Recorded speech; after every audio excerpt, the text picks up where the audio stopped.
جو لوگ میلاد مصطفیٰ صلی اللہ علیہ وسلم کا انکار کرتے ہیں، میرے خیال سے یہ ویڈیو دیکھنے کے بعد انشاءاللہ وہ لوگ بھی آج سے میلاد منانا شروع کریں گے۔ اور جو لوگ اعتراض کرتے ہیں، ان بھائیوں کا ویڈیو دیکھیے، کیا خوبصورت انداز میں انہوں نے جواب دیا ہے۔ پہلے ویڈیو دیکھیے، پھر بعد میں بات کریں گے۔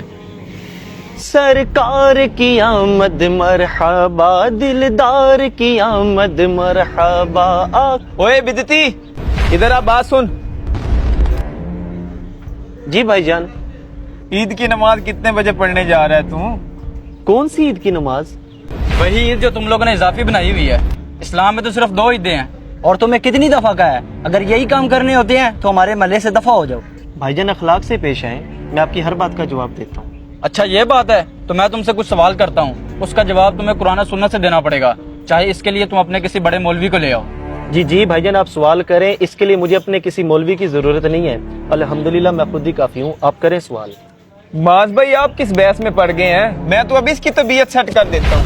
نہیں یار، ہمیں اسے علمی شکست دینی ہوگی، ورنہ لوگ کہیں گے یہ لوگ طاقت کے زور پر آگے آئے ہیں۔ ہاں یار یہ ٹھیک کہہ رہے ہیں، اس سے سوال ہی کرنے چاہیے۔ چلو ٹھیک ہے، تم لوگوں کی مان لیتا ہوں، کرو معاذ سوال اس سے۔ پہلا سوال میرا یہ ہے، تم بتاؤ اسلام میں تو صرف 2 عیدیں ہیں، یہ تیسری تم لوگ کہاں سے لے آئے ہو؟ بھائی جان پہلی بات تو یہ ہے کہ آپ لفظ عید سے دھوکہ کھا رہے ہیں۔ آپ کو پتہ ہے کہ عید کا کیا مطلب ہے؟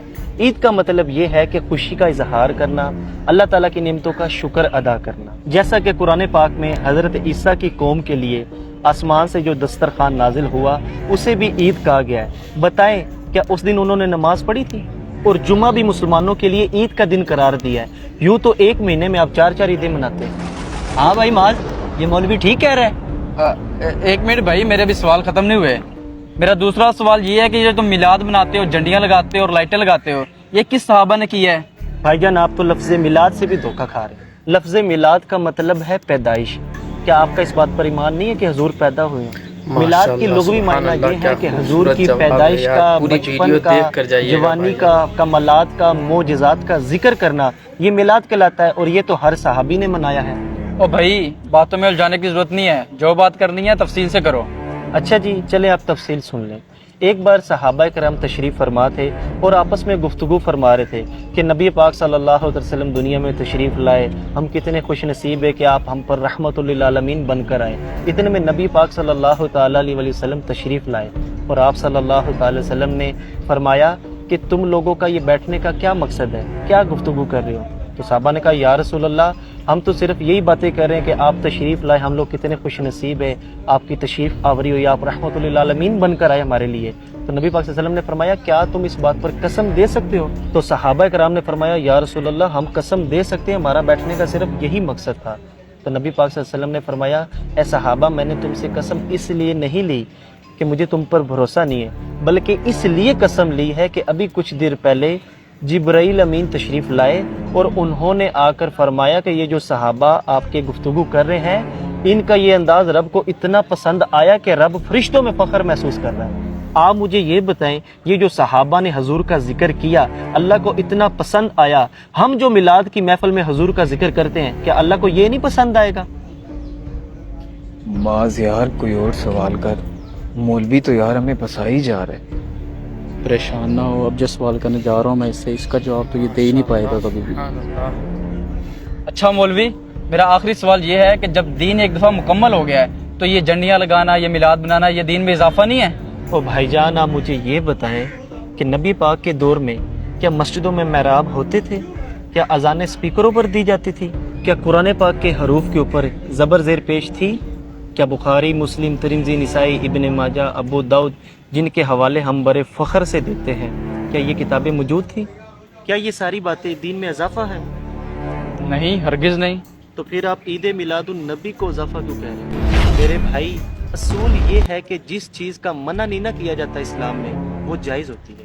اچھا، جس چیز کا شریعت میں منع نہ ہو تو وہ جائز ہوتا ہے؟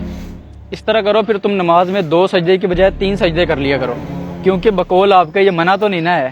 او میرے بھائی ہم عید میلاد النبی کو فرض واجب نہیں سمجھتے بلکہ یہ تو ایک مستحب عمل ہے، کرو تو ثواب ہے، نہ کرو تو گناہ نہیں۔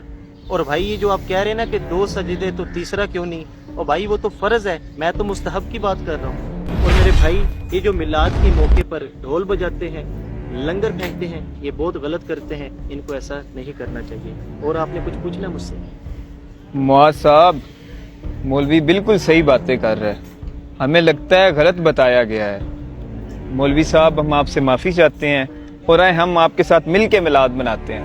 جی مولوی صاحب، آپ بالکل ٹھیک کہہ رہے ہیں، ہم بھی آپ کے ساتھ ہیں۔ سرکار کی آمد! مرحبا۔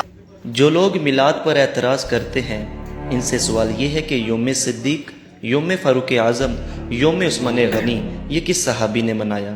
صرف یوم مصطفیٰ پر ہی ہمیں وسوسے آتے ہیں، حالانکہ نبی پاک صلی اللہ تعالیٰ علیہ وآلہ وسلم کے یوم منانے کا حق سب سے زیادہ ہے، کیونکہ ان کے وسیلے سے ہی ہمیں تمام عیدیں اور خوشیاں نصیب ہوئی ہیں۔ ہم لوگ ختم نبوت کی ریلیاں نکالتے ہیں، ختم بخاری کے جلسے بھی کرتے ہیں، تب ہمیں بدعت یاد نہیں آتی، حالانکہ یہ سب جائز ہے کیونکہ اس کا منع نہیں کیا گیا۔ خدارا یہ نفرتیں ختم کریں اور جان کائنات صلی اللہ تعالیٰ علیہ وآلہ وسلم کا دن خوب جوش و جذبے سے منائیں۔ اگر آپ ماشاء اللہ دیکھا آپ نے دوستو، ہر سوال کا جواب دیا، اور جس کا دل ہی اگر کالا ہو، جو حضور صلی اللہ علیہ وسلم کو اپنی طرف بشر مانتا ہو، تو اس کو چاہے جتنی بھی دلیلیں پیش کرو کوئی فائدہ نہیں ہے۔ یہ تو عاشقوں کی قسمت ہے کہ ایسا نبی اور ایسا حضور صلی اللہ علیہ وسلم جیسا آقا ملا۔ تو میں اپنے آقا کی ولادت پہ خوشی کا اظہار کیوں نہ کروں؟ مسلمانوں جھومو اپنے آقا کی خوشی پر اور خوب مناؤ۔